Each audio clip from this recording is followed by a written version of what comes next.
Les cultivateurs de la région de Hadjarlamis sont dans le désarroi. Plusieurs hectares de leurs champs ont été dévastés par les oiseaux carnivores en cette période de récolte. Reportage dans ce journal. Transmettre le message de paix et de cohabitation pacifique du président de la République à la population d'Abougoudam dans la sous-préfecture de Ouara. C'est l'objectif du meeting organisé ce week-end par le gouverneur du Ouadaï et sa suite. Paroles et actes, c'est le titre du nouvel album de l'artiste Tibouké Irelandri du groupe Kakaji, un album solo de hip-hop enregistré au Burkina Faso. L'artiste a annoncé la couleur au cours d'une conférence de presse ce mardi. Les échos dans ce journal. Voilà pour le sommaire. Merci de nous rejoindre sur Téléchat, mesdames, messieurs. Bonsoir et bienvenue dans votre journal. À la une de l'actualité, 5e congrès du mouvement patriotique du salut. Après la clôture des travaux, militants et sympathisants se sont retrouvés hier soir à la Villa des Hôtes autour d'un banquet organisé par le Bureau politique national. Une occasion pour le président fondateur du mouvement patriotique du salut, Idriss Déby Itno, de donner la liste complète des nouveaux membres du Bureau politique national. C'était en présence de l'invité d'honneur, le président centrafricain François Bozizé. Reportage Krangacham Irima.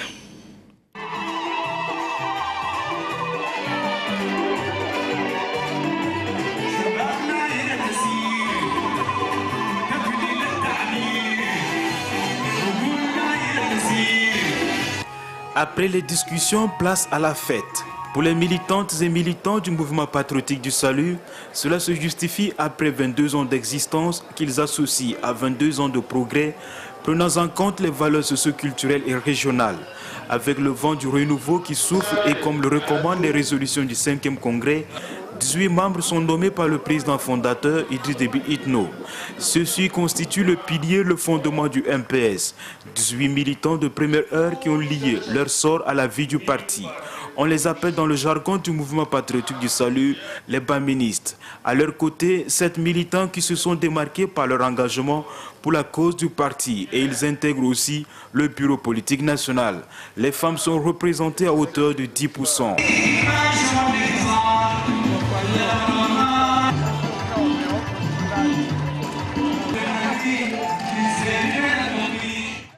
Au menu du banquet, un témoignage spécial fait par un militant qui a assisté à la fondation du MPS et a suivi son parcours durant 22 ans de gouvernance politique. Dans le 4 avril 1990, la présente attaque des Hutus, vous avez pris, après notre république, vous avez décidé de prendre tellement de pays pour foncer à l'intérieur du dispositif ennemi, simplement pour déloger. Et je suis venu d'aller rencontrer devant vous pour vous empêcher d'aller faire la route a été longue. Et si la route a été longue, ça a été pour le réussir. C'est grâce à votre abnégation, votre courage, votre audace. Vous avez été certes un camarade très petit, mais c'est ça depuis la paix. Le nouveau secrétaire général du MPS témoigne sa satisfaction et son encouragement à l'ensemble de tous les militants qui ont aménagé leur temps pour la réussite des travaux du 5e congrès. Je voudrais remercier le camarade président pour la confiance qu'il a placée en nous en nous appelant à l'appuyer dans la lourde tâche que la nation lui a confiée. Sa pression a plus haut degré la sagesse, la clairvoyance avec laquelle le camarade fondateur a obtenu le choix. Et que cela aille plus de l'avant que vive le reste et que vive le tard. Et c'est dans la liesse populaire que se sont achevées les festivités marquant le 5e congrès du mouvement patriotique du salut. Militantes et militants sympathisants ont suivi les prestations des différents groupes musicaux.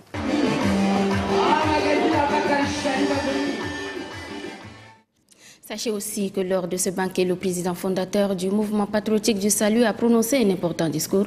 Je vous invite à suivre ici un extrait proposé par Granga Chamirima. Mes chers congressistes, je vous disais hier que votre parti, le mouvement patriotique du salut, a une histoire.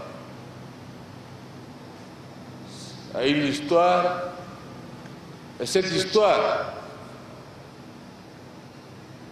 peut être méconnue par certains ou certains font semblant de ne pas reconnaître. J'ai voulu aujourd'hui, comme hier je l'ai fait, que cette histoire de ce parti qui a chassé la dictature, instauré le pluralisme politique, qui n'est pas un parti pion de qui que ce soit, qui n'a pas été amené au pouvoir par qui que ce soit, c'est simplement des hommes et des femmes tchadiens et tchadiennes engagés, mis par des convictions profondes, nous ont versé leur sang. Les morts sont là. Mais ils nous ont laissé les orphelins et les veuves. Il en reste quelques-uns. Il reste quelques-uns qui sont évidemment rentrés à N'Djamena avec armes à la main. Aux côtés de tous ces soldats,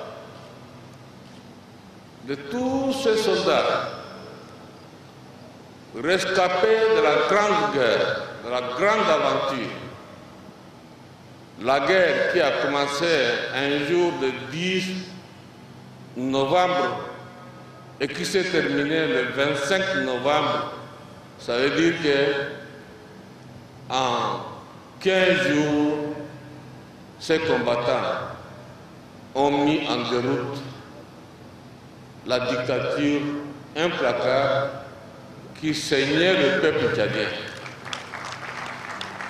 Je voudrais donc qu'on reconnaisse et qu'on respecte ces camarades-là pour l'histoire, politique ou militaire.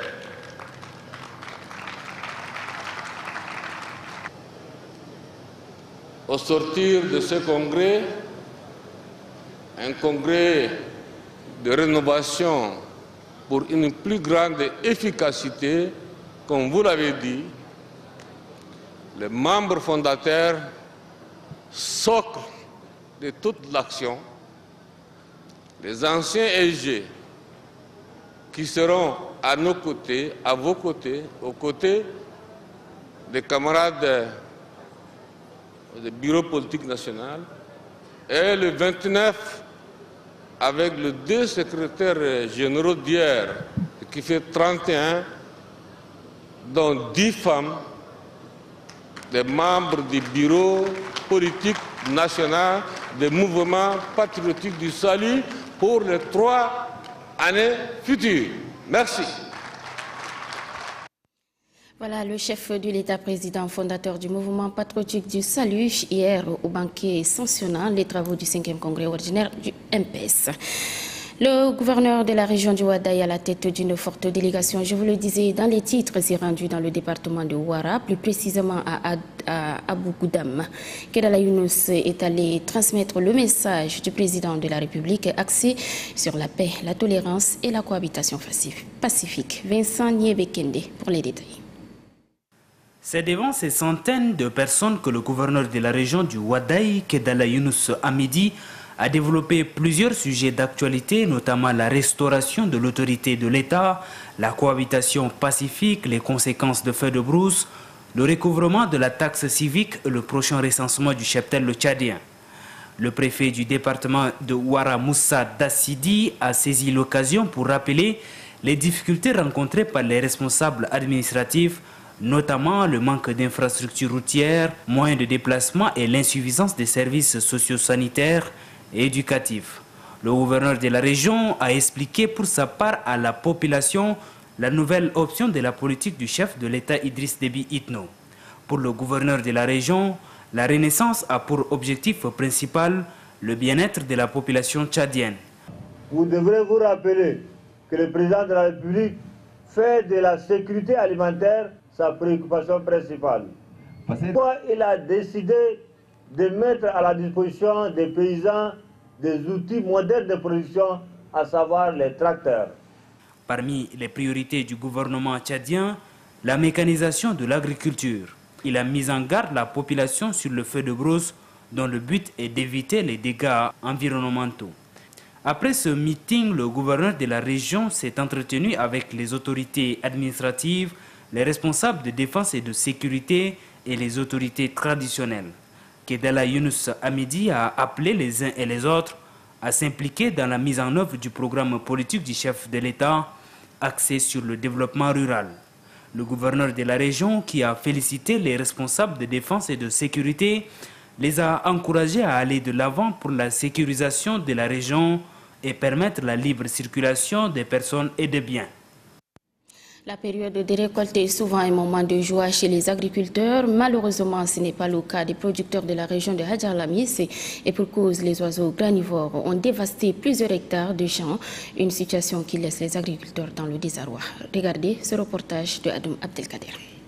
À Héré, les espoirs des cultivateurs de la localité s'évanouissent. Ces étendues de champs emblavés de cultures de pénissillaires et autres sorgho sont détruits par les ennemis des cultures sous le regard impuissant des producteurs. Le passage des sèmes d'oiseaux granivores est lourd de conséquences. Plus de 300 hectares de champs sont dévastés. Face à cette situation, la sous-section de l'Office national de développement rural du département de Dababa mobilise la population contre ces dévastateurs. Vous voyez les épis qui sont derrière moi, il n'y a rien pratiquement. Un peu partout, il n'y a rien pratiquement.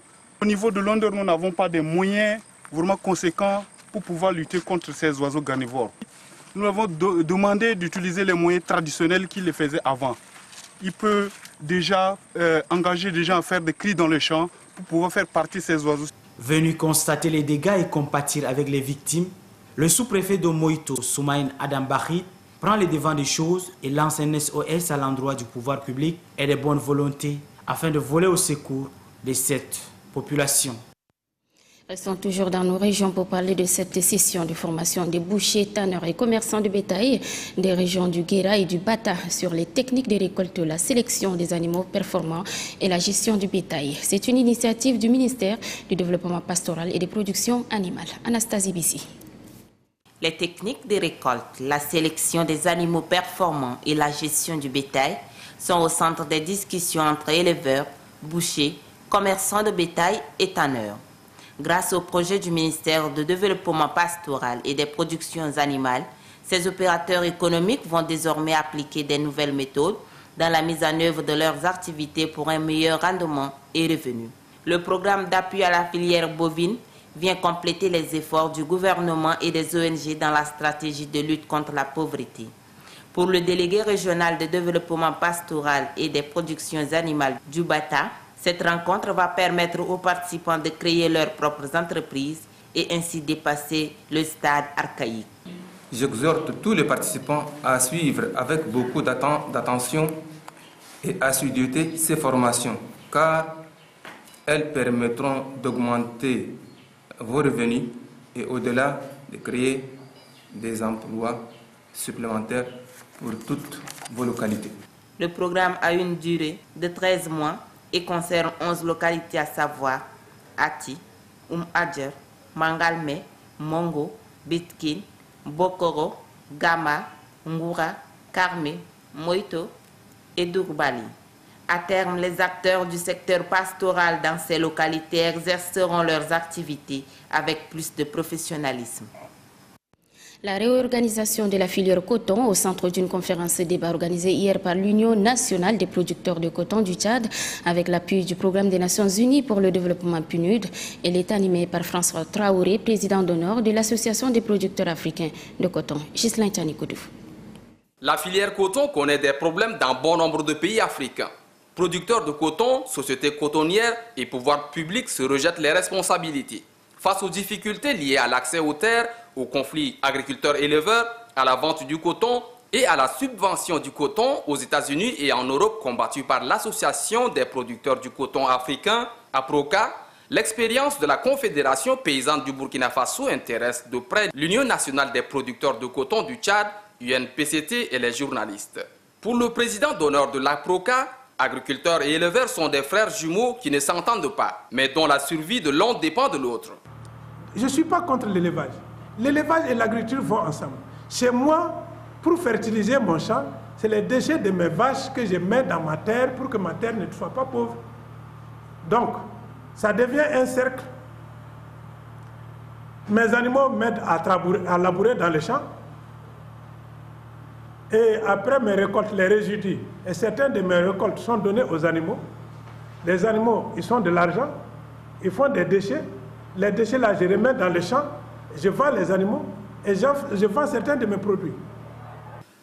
Selon le président de la Confédération paysanne du Burkina Faso et président d'honneur de l'APROCA, les conflits éleveurs-agriculteurs existent aussi dans son pays. Cependant, ils n'ont pas la même ampleur qu'au Tchad. Là-bas, grâce à un élevage intensif, la situation s'est nettement améliorée. Par ailleurs, il exhorte les producteurs de coton à se constituer en coopérative pour influencer les décisions dans la filière et bénéficier des crédits bancaires. Au Burkina Faso, le coton est appelé la locomotive du développement. Point de presse de l'initiative pour la transparence dans les industries extractives ITIE cet après-midi. Le coordonnateur de la commission permanente pétrole, membre du comité de pilotage de l'ITIE, a évoqué la question de la mise en œuvre de cette initiative au Tchad. Ces propos sont recueillis par Ghislain Tchanikoudou. La mauvaise gestion des ressources nationales sont constamment décriées par tous, y compris le gouvernement qui a mis en place une opération dite Cobra pour combattre la corruption et le détournement des deniers publics. Les représentants de la société civile tchadienne sont convaincus que l'ITIE reste une fenêtre d'opportunité pour promouvoir la transparence dans le secteur des industries extractives et le seul levier pour l'amélioration de la bonne gouvernance au Tchad. En conséquence, les représentants de la société civile au sein du mécanisme national ITIE demandent aux membres du Conseil international de l'ITIE d'accorder au Tchad la prorogation nécessaire pour lui permettre de lancer le processus de validation et de poursuivre les efforts de mise en œuvre pour amener le pays vers la conformité. Certes, c'est une tâche difficile, mais pas impossible. Et puis cet élément qui vient juste de nous parvenir, il est relatif aux préparatifs de l'Aïd al-Adha, aux fêtes de moutons à Abéché. Le reportage est signé Amadia Abbas. Les fidèles musulmans de la ville d'Abéché préparent activement la fête des Tabaski. Naturellement, c'est au marché à bétail que l'effervescence de la fête se ressent le plus. Chacun est à la recherche de moutons pour accomplir son devoir religieux.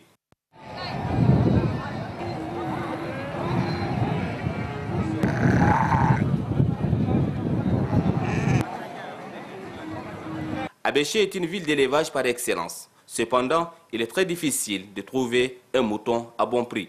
Le prix est passé du simple au double. Il varie entre 22 000 et 75 000 francs CFA. Une situation qui n'arrange pas les ménages à faible revenu. Le mouton coûte extrêmement cher et nous n'avons pas le choix. Les prix varient entre 35 et 40 000. Donc tout dépend des moyens de la personne qui veut acheter le mouton. La surenchère est une réalité que vivent les fidèles musulmans de la ville d'Abéché. Mais comme le dit une chanson populaire, quel que soit le prix du mouton, Tabaski aura lieu. Hajj 2012, à quelques jours du rituel, toutes les conditions sont réunies pour permettre aux fidèles musulmans de passer un bon Hajj au lieu saint de l'islam. Kandata Ouhamia. Ici, nous sommes à Mina où des milliers de tentes sont dressées pour accueillir les pèlerins. Il ne reste que quelques heures aux pèlerins estimés à plus de 2 millions pour se rendre dans ces lieux saints. Les pèlerins tchadiens vont reconnaître leurs tentes à travers le tricolore. Le gouvernement saoudien a tout mis en œuvre pour le bon déroulement du pèlerinage, plus particulièrement dans le domaine de la santé. Des dizaines d'hôpitaux et de centres de santé sont implantés entre Mina et Arafat. Conduite par Dr Abdurrahman Ahmad, l'équipe sanitaire du Tchad prend activement part. Au cours des échanges avec l'équipe sanitaire saoudienne, des consignes ont été données pour la prise en charge des malades tchadiens. D'un autre côté, les jeunes tchadiens vivant en Arabie saoudite apportent leur soutien à leurs compatriotes. Ceci à travers des prêches, des orientations et autres services jugés nécessaires. La cellule du comité d'organisation sur place a pour mission non seulement d'héberger les pèlerins, mais aussi de veiller à leur bien-être.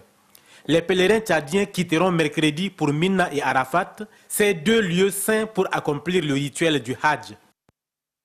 Ici sur place à N'Djamena, l'entente des églises et missions évangéliques au Tchad vole au secours des enfants de l'école d'urgence de Toukoura. Ce sont au total 2000 élèves qui ont bénéficié de l'assistance de leurs amis de l'association samaritaine Pulse du Canada, ce dont fait suite à l'inondation qu'a connue le 9e arrondissement de la capitale. Il est composé des fournitures scolaires, des sacs, des savons, des paires de chaussures et des gadichés. Selon le coordonnateur pays de l'association Bourse Samaritaine, la branche de cette association au Tchad dénommée Enfants Noël agit dans le cadre de ses actions en faveur des enfants dans le monde entier et ceux du Tchad en particulier. Pour le secrétaire général de l'OMED, Soina Potifar, c'est un geste d'amour et de solidarité envers cette couche vulnérable. En dehors de ce geste, dit-il, et de solidarité, il est question d'adoucir les cœurs et les douleurs de ces enfants.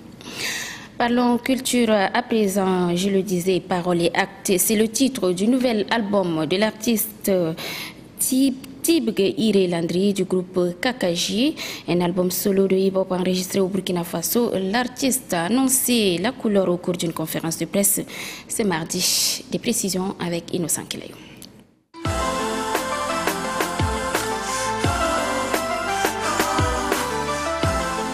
C'est l'une des plus grandes œuvres musicales de Tibgue Iré Landry du groupe Kakaji depuis qu'il a embrassé la carrière solo. L'œuvre s'intitule Paroles et actes, un album de 10 titres qui évoque les faits sociaux. On l'a perdu, bébé, sache que de toi je suis mordu. Mon âme à vil prix je l'aurais vendue. Je ne dors plus jour et nuit, je suis tendu. L'un des titres éloquents de cet album est le message adressé au chef d'État africain. Dirigeants de notre République, j'attire votre attention sur les critiques, sur les espoirs, les craintes de la jeunesse. Pour réaliser cet album en version audiovisuelle, l'artiste a eu le soutien de la maison de production Nouvelle Dimension de Ouagadougou au Burkina Faso. Dans cette aventure, c'est vrai que c'est beaucoup de budget, mais on arrive avec beaucoup de courage, d'amour et puis d'abnégation. Au cours de la présentation du nouvel album de Landry à la presse, Nokindje Danou, l'un des promoteurs culturels tchadiens, a apprécié le travail abattu par l'artiste et la maison de production Nouvelle Dimension. Par le sport football, les rideaux sont tirés sur les travaux de la 6e Assemblée générale ordinaire de la Fédération tchadienne de football amateur. Le bilan financier présenté a fait des remous lors des travaux. L'élection élective est donc reportée pour une date ultérieure. Cory Lombor. La présentation du bilan financier a fait des vagues dans la salle. Les débats étaient houleux, très houleux. Pour des personnes qui sont au parfum des finances publiques, ce bilan ne respecte aucune norme de l'orthodoxie financière. Les trous financiers sont grands à la lecture du document présenté. Il y a des zones d'ombre. Pour lever l'équivoque, les hommes en charge de la gestion du football dans notre pays exigent un audit présenté par un comptable assermenté. Les deux comptables de la Fédération tchadienne de football amateur tentent de justifier les comptes, mais en vain. L'atmosphère devient lourde. Les violons ne s'accordent plus. Les chœurs ont parlé dans un esprit de fair play et de dialogue responsable et constructif. Clôturant les travaux, le premier vice-président de la Fédération tchadienne de football amateur, Mokhtar Mahmoud, a déclaré que cette assemblée leur a permis d'harmoniser leurs textes statutaires pour être sur le même diapason du football mondial. Vos pertinentes réflexions nous ont permis de modifier et d'adopter nos textes aux réalités complexes du football aujourd'hui. Les présentes assises nous ont permis de faire également d'harmoniser nos textes en raison de l'évolution du football dans le monde, en raison aussi des exigences de nos instances fêtières. L'implication directe du chef de l'État Idriss Déby Itno dans la gestion du football au Tchad éviterait sans nul doute les écueils entre la Fédération tchadienne de football amateur et le ministère de la Jeunesse et des Sports. Sport toujours, la Fédération tchadienne de judo vient de réaliser une nouvelle prouesse au championnat d'Afrique cadet junior qui a lieu au Botswana. Sur les 2 judokas présentés dans cette compétition, un a remporté la médaille de bronze. L'annonce a été faite par le président de cette discipline sportive au cours d'un point de presse. Les propos de Maître Abakar Djarma sont recueillis par Innocent Clayou. Sur décision de la Commission nationale de grades et discipline de la Fédération tchadienne de judo, nous avons décidé de décerner la ceinture noire première dan à M. Kabo Bichara Brahim pour avoir gagné la première médaille continentale masculine de l'histoire du judo de notre pays. Nous lui disons félicitations. Le travail ne fait que commencer et que le meilleur est à venir. Nous profitons de ce point de presse pour vous informer que le prochain championnat d'Afrique junior 2013 est prévu dans 8 mois à Tripoli en Libye du 14 au 21 juillet 2013. Le championnat d'Afrique senior 2013 est prévu dans 5 mois à Maputo, au Mozambique, du 4 au 11 avril 2013. La 4e édition du Tivindiam 2013 est prévue dans les 3 mois au ministère des Affaires étrangères du 22 au 30 janvier 2013. Je voudrais solennellement, au nom de la Fédération tchadienne de judo, au nom de chaque judoka, et en particulier au nom de la famille du judo tchadien en général, adresser mes sincères remerciements au chef de l'État, son Excellence M. Idriss Déby Itno, président de la République du Tchad, pour avoir soutenu les efforts de la Fédération tchadienne de judo d'une manière générale et en particulier pour avoir accordé une subvention annuelle à la Fédération tchadienne de judo suite à la nomination du président de la Fédération tchadienne de judo au poste de directeur sportif de l'Union africaine de judo. Et puis au bas de ce journal, sachez que la CNPC International Tchad a organisé ce matin une session d'information publique sur ses responsabilités sociales, une occasion pour la CNPC d'échanger sur les activités qu'elle réalise sur le terrain avec les élus du peuple, les agences gouvernementales et les ONG. Adumbe Hortense. China National Petroleum Corporation CNPC se dirige vers le monde. Présent dans plus de 20 pays, CNPC est une société intégrée. Elle intervient dans les activités des opérations de terrain, les services d'ingénierie et les équipements pétroliers. Dès son installation au Tchad il y a environ 6 ans, CNPC a parallèlement conduit les travaux de planification de la construction du champ de pétrole et de la raffinerie de N'Djamena, l'une des 2 plus grandes raffineries en Afrique. CNPC a déjà foré 3 puits d'exploration, dont 2 ont montré de bonnes indications de pétrole et de gaz. Pour l'heure, CNPC développe des activités dans le champ de pétrole de Ronier, situé dans le bassin de Bangor au sud-ouest du Tchad. Outre ses opérations pétrolières et gazières, CNPC s'attribue également des responsabilités sociales. La société se consacre à la sauvegarde de l'environnement et à contribuer au bien-être des communautés. L'intention de l'entreprise, c'est d'améliorer l'efficacité et la rentabilité au profit du Tchad et du peuple tchadien. Elle fait des investissements communautaires, 3 puits d'eau équipés de pompes manuelles, 3 salles de classe et un terrain de foot sont offerts à la population de Koudaloa. CNPC se soucie également de la santé des populations. Elle assure la gestion des déchets jugés nocifs pour le bien-être des communautés, contrôle la qualité du sol et de l'eau. CNPC offre aussi des opportunités économiques importantes aux communautés locales en achetant les produits sur les marchés locaux et chez les fournisseurs locaux. La société développe la norme de rémunération transparente. Il s'agit de la compensation qui consiste à dédommager les propriétaires de champs traversés par les pipelines. CNPC communique largement avec les communautés locales, les chefs traditionnels, les autorités administratives et même le gouvernement par l'entremise du ministère du pétrole et de l'énergie. Nos partenaires avec qui nous communiquons régulièrement. Le ministère du Pétrole, le ministère de l'Environnement, l'administration territoriale, sécurité publique, etc. Les gouverneurs des régions, nous opérons, les préfets, les sous-préfets, les chefs de canton, les chefs de village et la société civile. Et l'outil de communication que nous utilisons sur le terrain, c'est les consultations publiques. Nous avons mis les données de 2011, nous avons fait 97 sessions et 3791 personnes ont participé à ces sessions. Et les consultations publiques ont pour objet, il y a diverses raisons.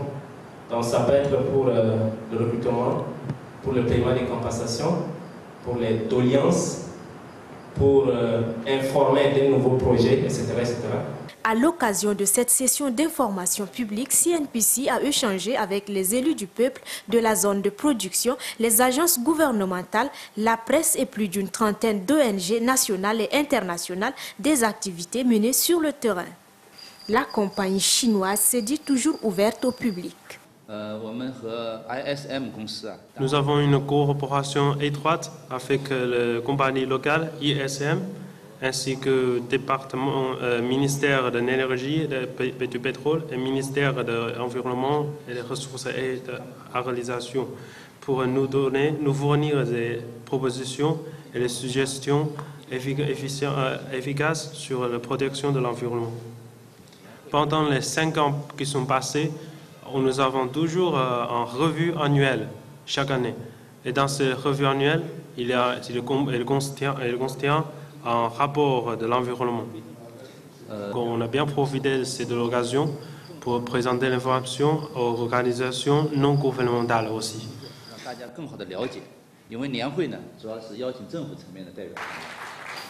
Depuis environ 6 ans, le projet CNPC au Tchad a été accueilli avec la plus grande sollicitude des gouvernements tchadiens et chinois.